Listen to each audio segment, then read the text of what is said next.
The Galactic Council had ruled the stars for 12,000 cycles, and in all that time, no species had ever questioned the authority of High Commander Velmora.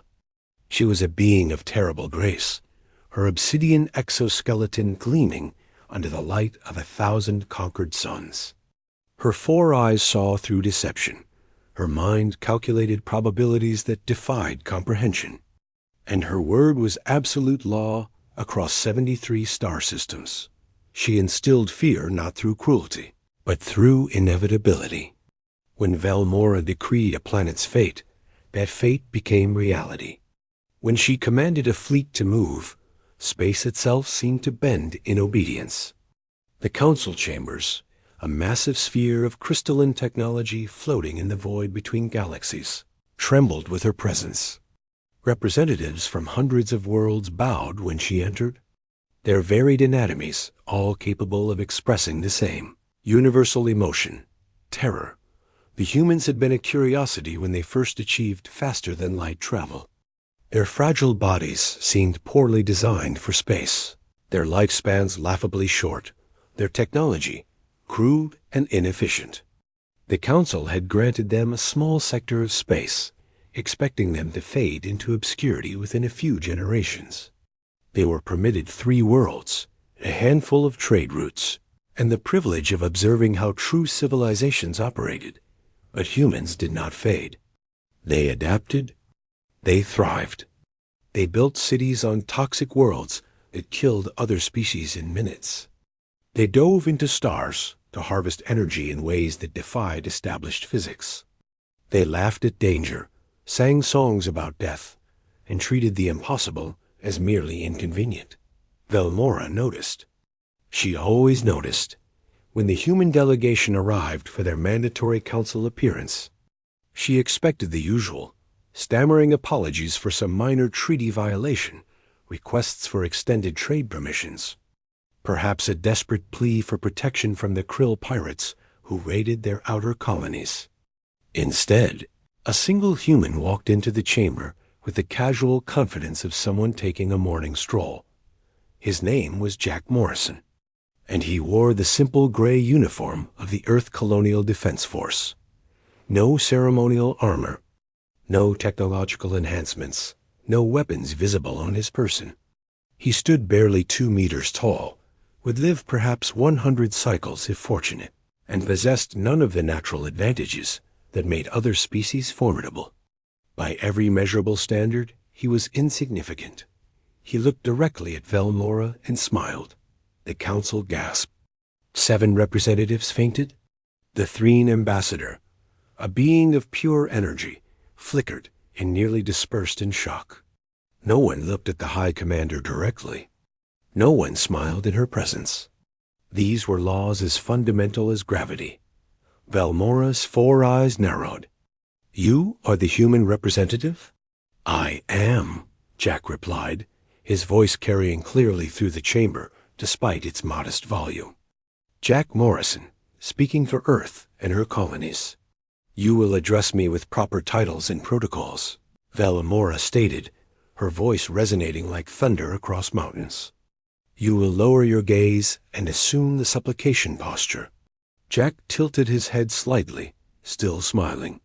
"With respect, Commander, I will do neither. I've come to discuss our species' continued expansion into the outer verge territories." The chamber erupted. Voices howled in 16 languages, translated instantly by quantum processors. The Shisan delegate declared humans must be purged for their insolence. The Mrel ambassador suggested immediate military occupation of Earth. The Vorn representative, normally silent, produced a sound like grinding metal that translated simply as, "Destroy them." Velmora raised one clawed hand, and silence fell like a guillotine blade. "You dare," she said slowly, each word precisely articulated, "to defy protocol in this sacred space. You dare to meet my gaze as an equal. You dare to make demands rather than requests." She leaned forward, her massive form seeming to fill the entire chamber. "Do you understand what I am, human?" I have ended civilizations older than your species. I have turned thriving worlds into silent tombs. I have made suns go dark through will alone. Jack nodded. I've read the histories. Impressive record, truly. He clasped his hands behind his back. But I didn't come here to be impressed. I came to inform you that humanity will be expanding our territory with or without council approval. We're not asking permission anymore. The chamber fell so silent that the background hum of reality itself became audible. Velmora stood to her full height, nearly 4 meters of ancient power and accumulated authority. Her exoskeleton began to glow with a deep crimson light, and the temperature in the chamber dropped dramatically. Frost formed on nearby surfaces. You believe your species special? Every race that came before you thought themselves exceptional. All learned otherwise. We are exceptional, Jack said calmly. Not because we're stronger or smarter or longer lived. We're exceptional because we've been fighting extinction since we lived in caves. Every day of our existence has been survival against odds that should have killed us. We evolved on a planet that actively tried to murder us through predators, diseases, weather, and 1,000 other creative methods. We became apex predators not through superior strength, but through sheer stubborn refusal to die. He took a step forward. Every guard in the chamber raised their weapons. Jack ignored them. You want to know why I'm not afraid of you, Commander? Because humans don't process fear the way other species do. When we're afraid, we don't run or submit. We get angry. We get creative. We get dangerous. You've ruled through fear for 12,000 cycles, because every other race in this council learned to prioritize survival over pride. But humans? He smiled wider. We'll burn our own house down before we let someone else tell us how to live in it. Velmora's eyes blazed. You threaten the council? I'm stating a fact, Jack replied. You can destroy Earth. You have the power.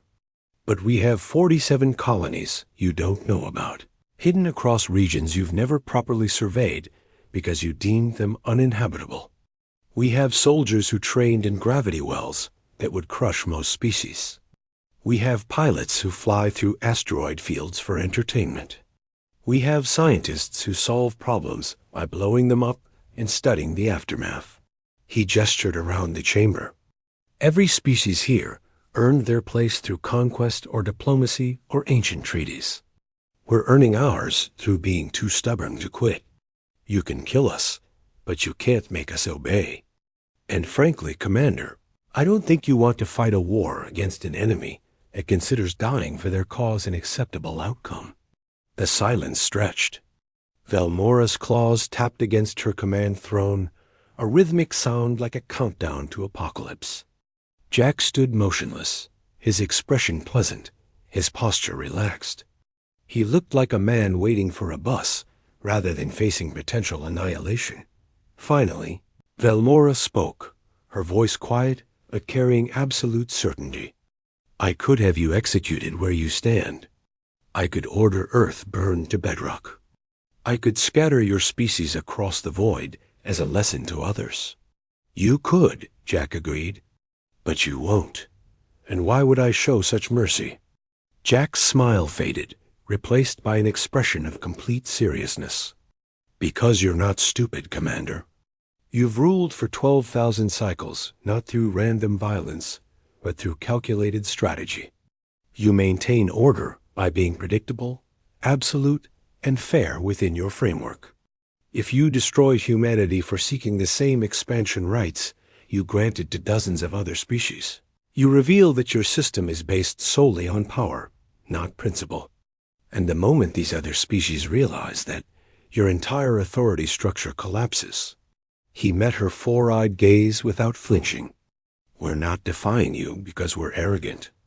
We're defying you because your own laws support our claim. The outer verge is unclaimed territory. The regulations clearly state that any species demonstrating sufficient technological capability and resource management can petition for expansion rights. We meet every criteria. The only reason we're being denied is because we're young, and you're used to everyone being afraid." Velmora was silent for a long moment. Then, incredibly, she laughed. It was a sound like shattering ice, beautiful and terrifying. "You are either the bravest human I have encountered, or the most foolish." "Probably both," Jack admitted. "It's kind of our thing." The High Commander settled back into her throne, her crimson glow fading to the usual obsidian sheen. "The Council will grant humanity expanded territory in the Outer Verge. You will submit to standard regulations and oversight. You will attend all mandatory sessions. And you, Jack Morrison, will serve as permanent human ambassador to this council." The chamber erupted again, but this time Velmora did not silence them. She simply watched Jack, her ancient eyes studying this peculiar creature who had walked into her domain and refused to be afraid. Jack bowed slightly, the first gesture of respect he had shown. "Thank you, Commander. You won't regret this." "I already do," Velmora replied, but there was something in her voice that might have been amusement.